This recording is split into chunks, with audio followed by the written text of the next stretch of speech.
E aí eu falo de equipe, não posso deixar de falar de uma série delas para vocês. Meu marido me ajudou a fazer a arte, né, desses slides, e ele me disse assim, esse slide está horrível, mas é o que eu mais gosto. Então eu vou começar, a fisioterapia. A fisioterapia, ela intervém numa expiração adequada. O paciente que sai de uma sala cirúrgica após uma traqueostomia ou pós uma extubação, ele sai com muita secreção.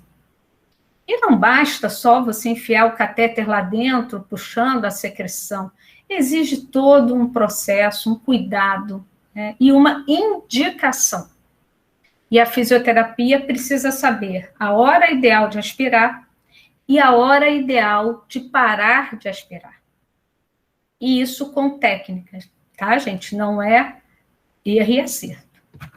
Ela mobiliza no leito, ensina a equipe de enfermagem, os cuidadores, para o alívio da dor, aquele paciente com Alzheimer avançado, e a gente fala Alzheimer porque é a principal demência hoje na população, em que a gente já tem todo atrofiado, braço, perna, aquele paciente não mais sai da cama, ele exige uma mobilização adequada, para que ele não sinta dor, tá?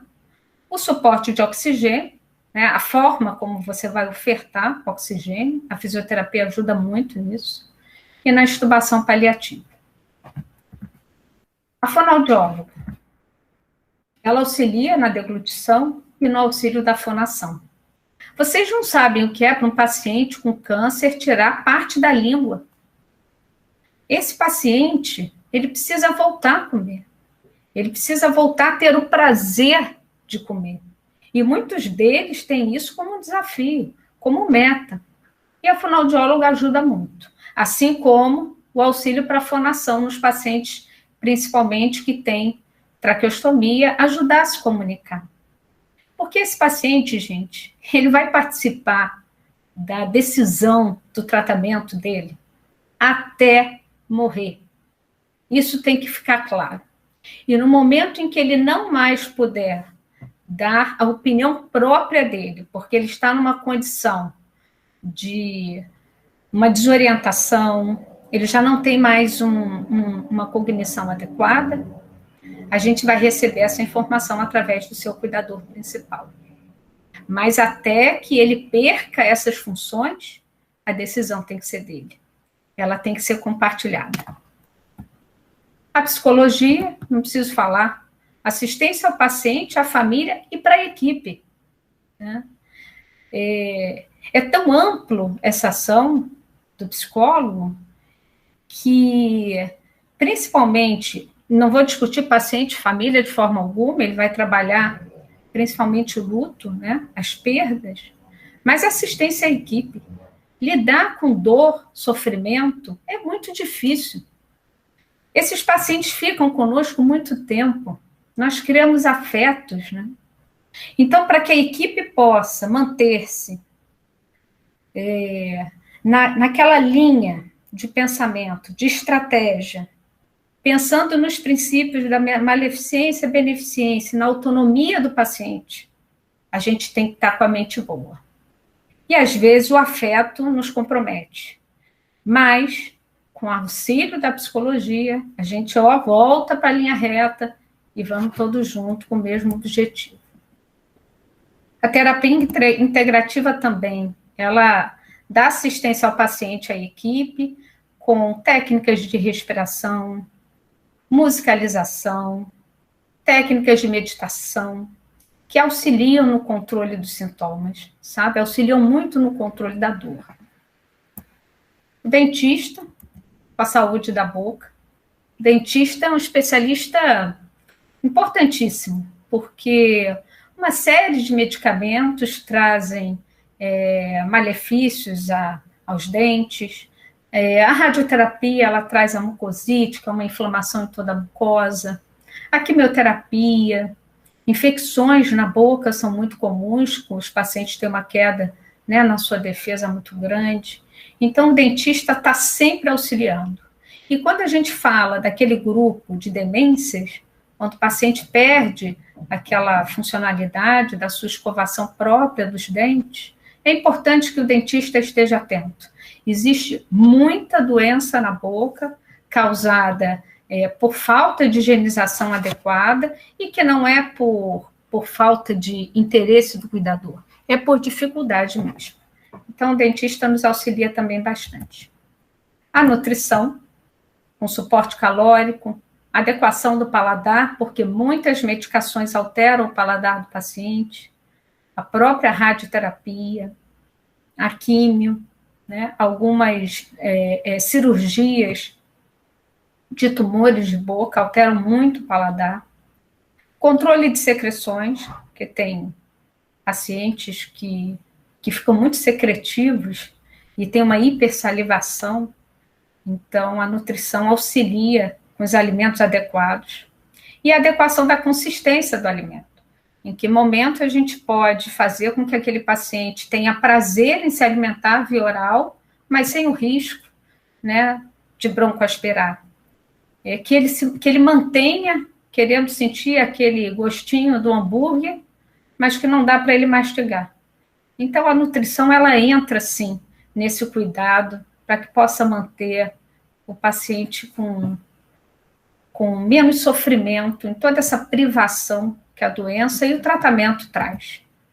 Assistente social, então os programas sociais de benefício, aposentadoria, a rede de apoio compassiva, né, que seja próximo à sua residência. E é um facilitador, né, porque existe uma autora de um livro, a Ana Michele. A Ana Mi descobriu um câncer de mama aos 28 anos. Hoje ela está com 38, no seu segundo livro. E ela fala dessa condição de ter consciência da morte, que é diferente das pessoas que não passam por uma doença que ameaça a vida. Então, no momento de um diagnóstico desse, do câncer de mama, e que ela tratou, e no 5º ano ela aparece com a metástase, ela fala isso. Bom, se eu estou viva, se eu respiro, eu tenho que andar para frente. E eu preciso agora que eu tenho consciência da minha fragilidade e da possibilidade da morte, eu preciso me organizar. Né? Então, a assistente social entra muito nesse mérito também, de ajudar, como o cliente da Anelisa fez, né? Poder deixar tudo organizado, tudo como a vontade própria dele. A terapia ocupacional, sem dúvida, fascinante o trabalho. É impressionante como a gente imagina que é um trabalho simples. Não é complexo, mas e como tem um resultado, né? Umas coisas assim muito mínimas de detalhes de adaptação daquela atividade diária do paciente, como ela consegue dar autonomia. Esse é o foco da terapia ocupacional. A enfermagem é aquela que está mais próxima do paciente, no momento das suas internações, no momento do seu tratamento e no momento, às vezes, do cuidado em domicílio. Então, ela controla os acessos, ela faz e fica atenta ao controle de escala de dor, ela faz adequação para o banho, ela controla as feridas e ela mantém o aprazamento das medicações que devem ser de forma muito regrada. Né? Os remédios, eles precisam ter horário. Caso contrário, a gente não consegue a função dele completa. E a enfermagem, quando ela tem esse conhecimento do cuidado paliativo e a técnica, ela muitas vezes é a primeira a sinalizar para o restante da equipe que aquele paciente está em sofrimento.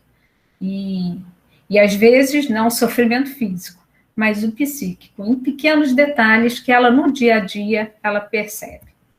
O capelão, que a gente não pode deixar de falar, ele vai acolher aquele momento de conflito mesmo, né, de fé.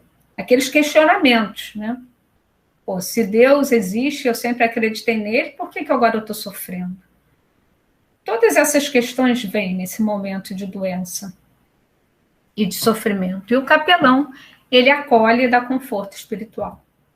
A farmacêutica, conhecimento farmacológico em cuidados paliativos, ele é importantíssimo e difícil, né? Então, muitas vezes, a farmacêutica nos ajuda na característica daquela medicação, na forma como eu posso administrar, se aquele paciente perdeu um acesso venoso e ele não quer mais ser puncionado, ele está cansado, ele está com dor, ele não quer, e aí ela nos ajuda, qual é um outro que a gente tem para fazer, que possa ser subcutâneo, que possa ser um adesivo.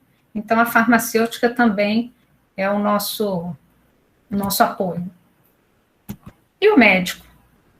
Você vê que o médico eu boto até por último, porque sem esse grupo todo, nosso trabalho de prognosticar, de traçar estratégia de tratamento, comunicação de mais notícias, vai tudo por água abaixo, se a gente estiver sozinho. Quem comunica a má notícia sozinho? Eu sou médica, essa responsabilidade é minha. Mas eu, muitas vezes, preciso do psicólogo lá comigo, porque eu vou dar uma notícia avassaladora que vai destruir aquela família naquele dia. Então, o médico sozinho, que trabalha sozinho, eu acho preocupante.